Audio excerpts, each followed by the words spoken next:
ओम शांति। आज 8 अक्टूबर 2024 के बाबा के अनमोल मधुर महावाक्य सुनेंगे। आज की मुरली में बाबा हम बच्चों का ध्यान खिंचवा रहे हैं कि बच्चे तुम्हें अपने टाइम, मनी और एनर्जी को वेस्ट नहीं करना है। दुनिया के अंदर कई लोग टाइम, मनी, एनर्जी वेस्ट करते हैं। साथ ही साथ बाबा कहे तुम्हें बाप को याद करते हुए अपनी बुद्धि को रिफाइन बनाना है। जितनी बुद्धि स्वच्छ होती जाएंगी, आत्मा भी स्वच्छ बनती जाएंगी। साथ ही साथ बाबा कहे बच्चे तुम्हें कभी भी बाप जो भी बातें सुनाते हैं उसका अहंकार नहीं आना चाहिए, परंतु विचार सागर मंथन कर उसकी गहराई में जाना है। कई बच्चे अहंकार में जब आते हैं तो बेहद के बाप के द्वारा जो बेहद की विश्व की बादशाही मिलती है उनका भी डिसरिगार्ड कर देते हैं। इसलिए बाबा कहे तुम्हें स्वयं को अहंकार से दूर रखना है। सुनते हैं आज के बाबा के अनमोल मधुर महावाक्य। ओम शांति। मीठे बच्चे, बुद्धि को रिफाइन बनाना है तो एक बाप की याद में रहो। याद से ही आत्मा स्वच्छ बनती जाएगी। आज की मुरली से प्रश्न है, वर्तमान समय मनुष्य अपना टाइम व मनी वेस्ट कैसे कर रहे हैं? उत्तर है, जब कोई शरीर छोड़ता है तो उनके पीछे कितना पैसा आदि खर्च करते रहते हैं। जब शरीर छोड़कर चला गया तो उसकी कोई वैल्यू तो रही नहीं, इसलिए उसके पिछाड़ी जो कुछ करते हैं उसमें अपना टाइम और मनी वेस्ट करते हैं। जैसे दुनिया में कहा जाता है कि जब वो व्यक्ति जिंदा होता है तो उस समय तो उसको तड़पाते हैं पाई पाई के लिए भी, और मरने के बाद एक प्रकार का दिखावा करते हुए लोगों के सामने खूब पैसा बहाते भी है कि हम अपने बुजुर्गों का बहुत सम्मान करते थे। भावार्थ यही, बाबा कहे जब चले गए उसके बाद करने से तो वेस्ट ही माना जाता है, जिंदा जब है तभी करके दिखाए। ओम शांति।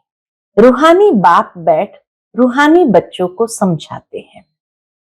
यह भी ऐसे कहते हैं ना, ब्रह्मा बाबा भी तो ऐसे कहते हैं ना, फिर बाप है या दादा है? दादा भी कहेंगे रूहानी बाप तुम बच्चों को यह नॉलेज सुनाते हैं पास्ट, प्रेजेंट, फ्यूचर की। वास्तव में सतयुग से लेकर त्रेता अंत तक क्या हुआ है, यह है मुख्य बात। बाकी द्वापर कलयुग में कौन कौन आए, क्या हुआ, उनकी हिस्ट्री ज्योग्राफी तो बहुत है। सतयुग त्रेता की कोई हिस्ट्री ज्योग्राफी है नहीं, और तो सबकी हिस्ट्री ज्योग्राफी है। बाकी देवी देवताओं को लाखों वर्ष पहले ले गए हैं। इसको कहेंगे, क्या कहेंगे? बाबा कहे यह है बेहद की बेसमझी। जो देवताओं को लाखों वर्ष पीछे ले गए, यही सिद्ध करता है कि उनके विषय में स्पष्ट कुछ भी जानते नहीं है। तुम भी बेहद के बेसमझी में थे, अभी थोड़ा थोड़ा समझ रहे हो। कोई तो अभी भी कुछ समझते नहीं है। बाबा कहे बच्चों में भी कोई कोई तो है जो अभी भी कुछ समझते नहीं है। बहुत कुछ समझने का है, ज्ञान बहुत गहरा है, अनंत है। तभी तो बाबा कहे बहुत कुछ समझने का है। बाप ने आबू की महिमा पर समझाया है, इस पर ख्याल करना चाहिए, तुम्हारी बुद्धि में आना चाहिए, तुम यहां बैठे हो, तुम्हारा यादगार दिलवाड़ा मंदिर कब बना है, कितने वर्ष बाद बना है? कहते हैं 1250 वर्ष हुए हैं, तो बाकी कितने वर्ष रहे? 3750 वर्ष रहे।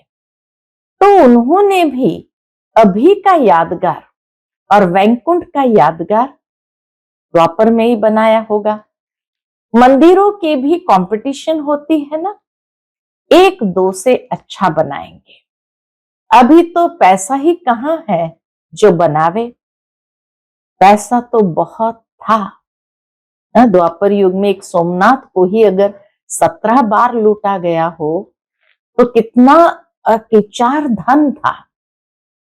तो सोमनाथ का मंदिर कितना बड़ा बनाया है, अभी तो बना न सके। बल आगरे आदि में बनाते रहते हैं, परंतु बस सब है फालतू। मनुष्य तो अंधियारे में है ना, जब तक बनावे तब तक विनाश भी आ जाएगा। यह बातें कोई भी नहीं जानते हैं, तोड़ते और बनाते रहते हैं।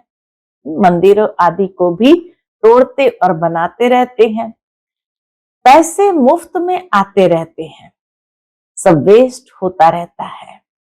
Waste of time, waste of money, waste of energy. कोई मरता है तो कितना टाइम गंवाते हैं, हम कुछ भी नहीं करते। आत्मा तो चली गई, बाकी खाल क्या काम की? सर्प खाल छोड़ देता है, उनकी कोई वैल्यू है क्या? उस खाल की बाबा कहे कोई वैल्यू है क्या? कुछ भी नहीं। भक्ति मार्ग में खाल की वैल्यू है। जड़ चित्रों की कितनी पूजा करते हैं, परंतु यह कब आए, कैसे आए, कुछ भी पता नहीं है। इनको कहा जाता है भूत पूजा। 5 तत्वों की पूजा करते हैं। समझो ये लक्ष्मी नारायण स्वर्ग में राज्य करते थे। उदाहरण देते बाबा, कहते हैं समझो ये लक्ष्मी नारायण स्वर्ग में राज्य करते थे। अच्छा, 150 वर्ष आयु पूरी हुई, शरीर छोड़ दिया, बस शरीर तो कोई काम का न रहा, उनकी वहां क्या वैल्यू होगी? आत्मा चली गई, शरीर चंडाल के हाथ दे दिया, वह रस्म रिवाज अनुसार जला देंगे।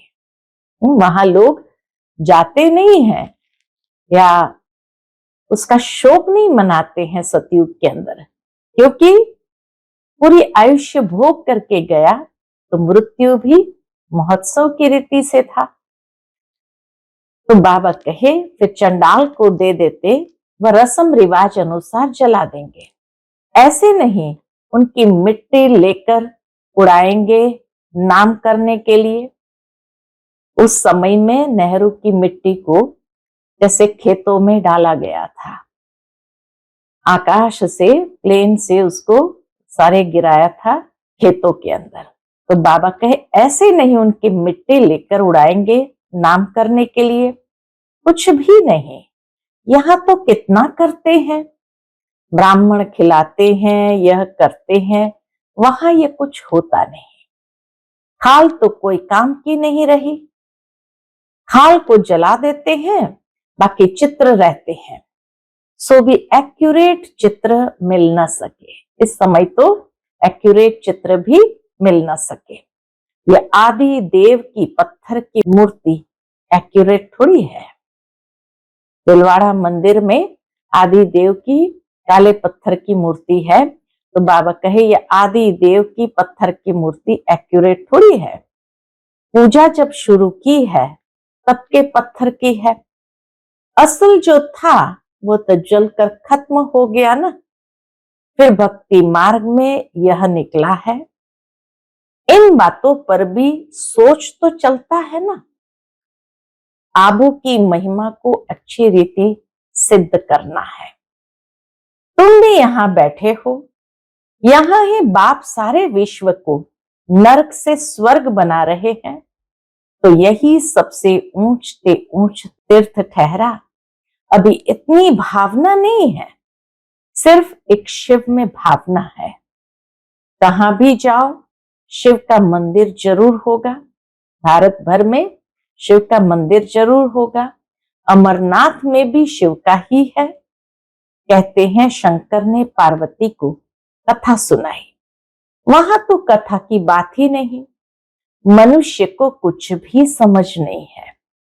अभी तुमको समझ आई है, आगे पता था क्या? अभी बाबा आबू की कितनी महिमा करते हैं। सर्व तीर्थों में ये महान तीर्थ है। बाबा समझाते तो बहुत है, परंतु जबकि अनन्य बच्चों की बुद्धि में बैठे, अभी तो देह अभिमान बहुत है। ज्ञान तो बहुत ढेर चाहिए, रिफाइननेस बहुत आनी चाहिए, एकदम शुद्धता आनी चाहिए। अभी तो योग बड़ा मुश्किल कोई का लगता है।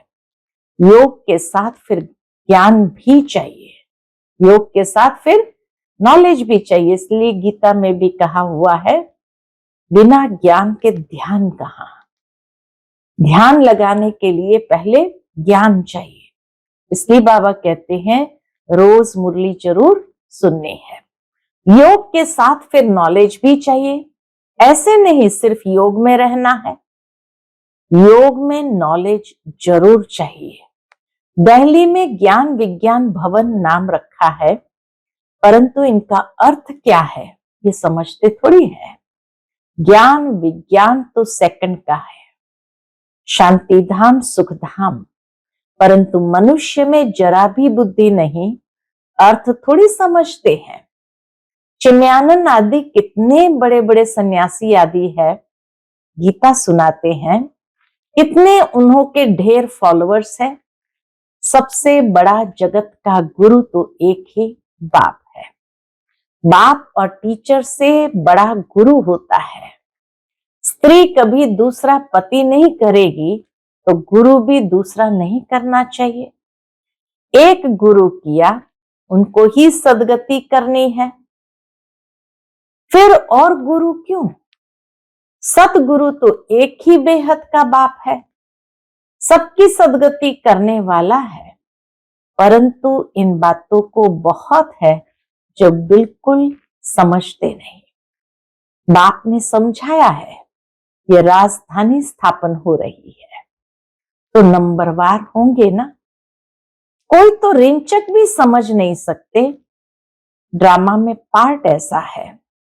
टीचर तो समझ सकते हैं, जिस शरीर द्वारा समझाते हैं उनको भी तो मालूम पड़ता होगा। ये तो गुड़ जाने गुड़ की गोथरी जाने।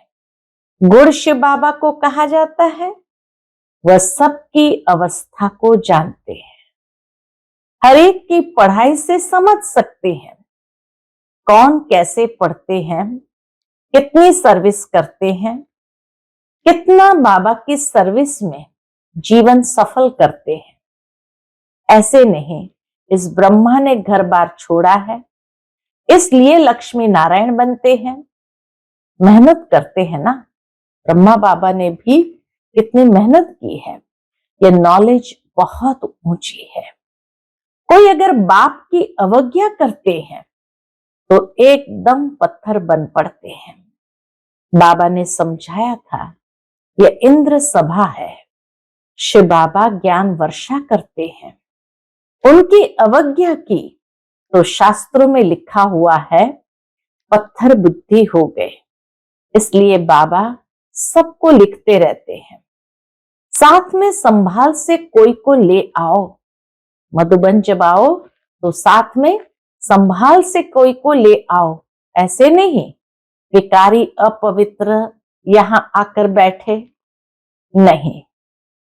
बाबा कहे ऐसे नहीं कि कोई भी आकर के यहां बैठ जाए, नहीं तो फिर ले आने वाली ब्राह्मणी पर दोष पड़ जाता है।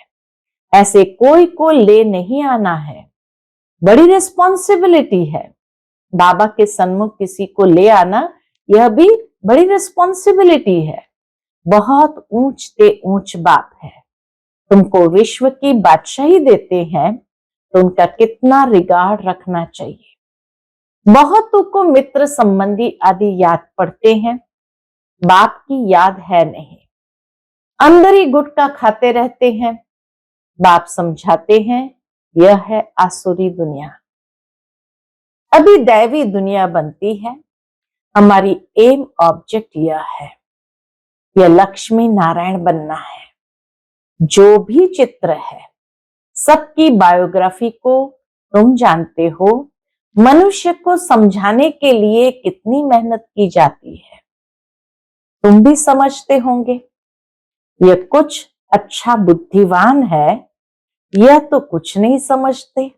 बाबा कहे इतनी बात तो तुम भी समझ सकते हो, कौन अच्छा बुद्धिमान है, कौन कुछ नहीं समझते हैं। तुम बच्चों में जिसने जितना ज्ञान उठाया है उस अनुसार ही सर्विस कर रहे हैं। मुख्य बात है ही कौन सी? मुख्य बात है ही गीता के भगवान की। सूर्यवंशी देवी देवताओं का ये एक ही शास्त्र है, अलग अलग नहीं है।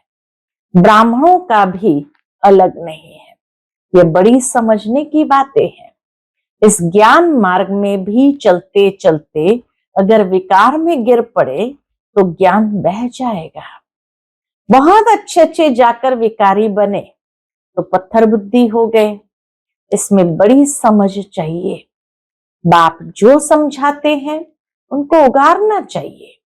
यहां तो तुमको बहुत सहज है, कोई लौकिक कार्य व्यवहार हंगामा आदि नहीं है। मधुबन में आते हैं तो कोई लौकिक कार्य व्यवहार हंगामा आदि नहीं है। बाहर में रहने से धंधे आदि की कितनी चिंता रहती है। माया खूब तूफान में ले आती है। यहाँ तो एकांत लगी पड़ी है। बाप तो फिर भी बच्चों को पुरुषार्थ कराते रहते हैं। यह बाबा भी पुरुषार्थी है, ब्रह्मा बाबा भी पुरुषार्थी है। पुरुषार्थ कराने वाला तो बाप है। इसमें विचार सागर मंथन करना पड़ता है। यहाँ तो बाप बच्चों के साथ बैठे हैं। जो पूरी अंगुली देते हैं उनको ही सर्विसेबल कहेंगे। बाकी गुटखा खाने वाले तो नुकसान करते हैं और ही डिससर्विस करते हैं, विघ्न डालते हैं। बाबा कहे ज्ञान को यथार्थ रीति हजम नहीं किया तो नेचुरल है गुटखा खाते रहेंगे। यह तो जानते हो महाराजा महारानी बनेंगे तो उन्हों के दास दासियां भी चाहिए, वह भी यहाँ के ही आएंगे। सारा मदार पढ़ाई पर है। इस शरीर को भी खुशी से छोड़ना है, दुख की बात नहीं। पुरुषार्थ के लिए टाइम तो मिला हुआ है। ज्ञान सेकंड का है। बुद्धि में है शिव बाबा से वर्षा मिलता है। थोड़ा भी ज्ञान सुना, शिव बाबा को याद किया तो भी आ सकते हैं, नई दुनिया में आ सकते हैं। प्रजा तो बहुत बनने की है। हमारी राजधानी सूर्यवंशी चंद्रवंशी यहां स्थापन हो रही है। बाप का बनकर अगर ग्लानि करते हैं तो बहुत बोझा चढ़ता है। बाप का बनकर अगर ग्लानि करते हैं, ऐसे कर्म हो जाते हैं तो बाबा कहे बहुत बोझा चढ़ता है। एकदम जैसे रसाताल में चले जाते हैं। बाबा ने समझाया है जो अपनी पूजा बैठ कराते हैं वह पूज्य कैसे कहला सकते हैं। सर्व का सदगति दाता कल्याण करने वाला तो एक ही बाप है। मनुष्य तो शांति का भी अर्थ नहीं समझते हैं। हठ योग से प्राणायाम आदि चढ़ाना उसको ही शांति समझते हैं। उसमें भी बहुत मेहनत लगती है। बाबा कहे प्राणायाम आदि करना उसमें भी बहुत मेहनत लगती है। कोई की ब्रेन खराब भी हो जाती है, मेंटल इम्बैलेंस भी हो जाता है अगर यथार्थ रीति करना नहीं आया तो। प्राप्ति कुछ भी नहीं, वह है अल्पकाल की शांति। जैसे सुख को अल्पकाल कागविष्टा समान कहते हैं, वैसे वो शांति भी कागविष्टा के समान है। वह है ही अल्पकाल के लिए। बाप तो 21 जन्मों के लिए तुमको सुख शांति दोनों देते हैं। कोई तो शांति धाम में पिछाड़ी तक रहते होंगे, लास्ट तक भी आत्माएं उतरती रहती है। जिनका पाठ है वह इतना सुख थोड़ी देख सकेंगे। वहां भी नंबरवार मर्तबे तो होंगे ना, बलदास दासियां होंगे, परंतु अंदर थोड़ी घुस सकेंगे। राजमहल के अंदर महाराजा महारानी के पास थोड़ी घुस सकेंगे। श्री कृष्ण को भी देख न सके। सबके अलग अलग महल होंगे ना। कोई टाइम होगा देखने का, दर्शन करने का भी कोई टाइम होगा। जैसे देखो पोप आता है तो उनका दर्शन करने के लिए कितने लोग जाते हैं। ऐसे बहुत निकलेंगे जिनका बहुत प्रभाव होगा। अंत में ऐसे बहुत निकलेंगे जिनका बहुत प्रभाव होगा। लाखों मनुष्य जाएंगे दर्शन करने के लिए। यह शिव बाबा का दर्शन कैसे होगा, ये तो समझने की बात है। अब दुनिया को कैसे पता पड़े कि यह सबसे ऊंच तीर्थ है। दिलवाड़ा जैसा मंदिर शायद आसपास भी हो। बाबा कहे दिलवाड़ा जैसा मंदिर शायद आसपास और भी हो, वह भी जाकर देखना चाहिए। राणकपुर का मंदिर भी दिलवाड़ा जैसा ही है, तो बाबा कहे वह भी जाकर देखना चाहिए कैसे बना हुआ है। उनको ज्ञान देने की भी दरकार नहीं। कई लोग वहां जाकर के ज्ञान देना आरंभ कर देते हैं। बाबा कहे उनको ज्ञान देने की भी दरकार नहीं, वह फिर तुमको ज्ञान देने लग जाएंगे। राय देते हैं ना, यह करना चाहिए, यह करना चाहिए। यह तो जानते नहीं इनको पढ़ाने वाला कौन है। एक एक को समझाने में मेहनत लगती है। उन पर कहानियां भी है। कहते थे शेर आया शेर आया, फिर क्या हुआ, लोग भागे, उस समय नहीं था। तो जब सचमुच शेर आ गया तो कोई नहीं भागे। तुम भी कहते हो मौत आया कि आया, तो वह विश्वास नहीं करते। समझते हैं अभी तो 40,000 वर्ष पड़े हैं, मौत कहां से आएगा। परंतु मौत आना तो जरूर है। बाबा कहे वो तो लिखा हुआ नूंद है, वो तो आएगा जरूर, सबको ले जाएंगे।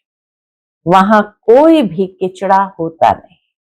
स्वर्ग में इस दुनिया का कोई भी किचड़ा होता नहीं। यहाँ की गौ और वहां की गौ में भी कितना फर्क है। श्री कृष्ण थोड़ी गौवे चराता था। उन्हों के पास तो दूध हेलीकॉप्टर में आता होगा, पुष्पक विमान में आता होगा। यह किचड़ पट्टी दूर रहती होगी, सामने घर में थोड़ी किचड़ा होगा। वहां तो अपरंपार सुख है। बाबा कहे सतयुग में तो अपरंपार सुख है, जिसके लिए पूरा पुरुषार्थ करना है। कितने अच्छे अच्छे बच्चे सेंटर से आते हैं, बाबा देखकर कितना खुश होते हैं। नंबरवार पुरुषार्थ अनुसार फूल निकलते हैं। फूल जो है वह अपने को भी फूल समझते हैं। दिल्ली में भी बच्चे कितनी सर्विस करते हैं, रात दिन। ज्ञान भी कितना ऊंच है। आगे तो कुछ नहीं जानते थे, अब कितनी मेहनत करनी पड़ती है। बाबा के पास तो सब समाचार आते हैं, कोई का सुनाते हैं, कोई का नहीं सुनाते हैं, क्योंकि ट्रेटर भी बहुत होते हैं। बहुत फर्स्ट क्लास भी ट्रेटर्स बन पड़ते हैं। बाबा कहे बहुत फर्स्ट क्लास बच्चे भी कभी कभी ट्रेटर बन पड़ते हैं। थर्ड क्लास भी ट्रेटर है।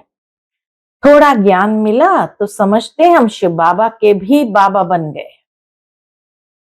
पहचान तो है नहीं कि कौन नॉलेज देते हैं, ये पहचान ही नहीं है।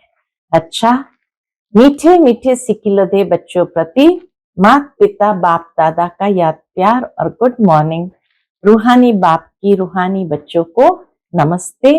हम सब रूहानी बच्चों की रूहानी माता पिता बाप दादा को याद प्यार, गुड मॉर्निंग और नमस्ते नमस्ते। शुक्रिया बाबा, शुक्रिया। आज की मुरली से धारणा के लिए मुख्य सार है। पहली पॉइंट, विश्व की बादशाही देने वाले बाप का बहुत बहुत रिगार्ड रखना है। बाप की सर्विस में अपनी जीवन सफल करनी है। पढ़ाई पर पूरा ध्यान देना है। दूसरी पॉइंट, बाप से जो ज्ञान मिलता है उस पर विचार सागर मंथन करना है। कभी भी विघ्न रूप नहीं बनना है। डिस सर्विस नहीं करनी है। अहंकार में नहीं आना है। आज का बाप दादा का मधुर वरदान हम बच्चों के प्रति है, चारों ही सब्जेक्ट में बाप के दिल पसंद मार्क्स लेने वाले दिल तख्त नशीन भव।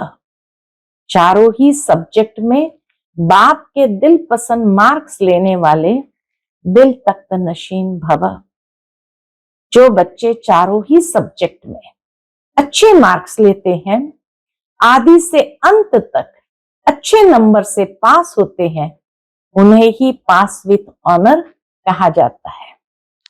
बीच बीच में मार्क्स कम हुई फिर मेकअप किया, ऐसे नहीं, लेकिन सभी सब्जेक्ट में बाप के दिल पसंद ही दिल तख्त नशीन बनते हैं।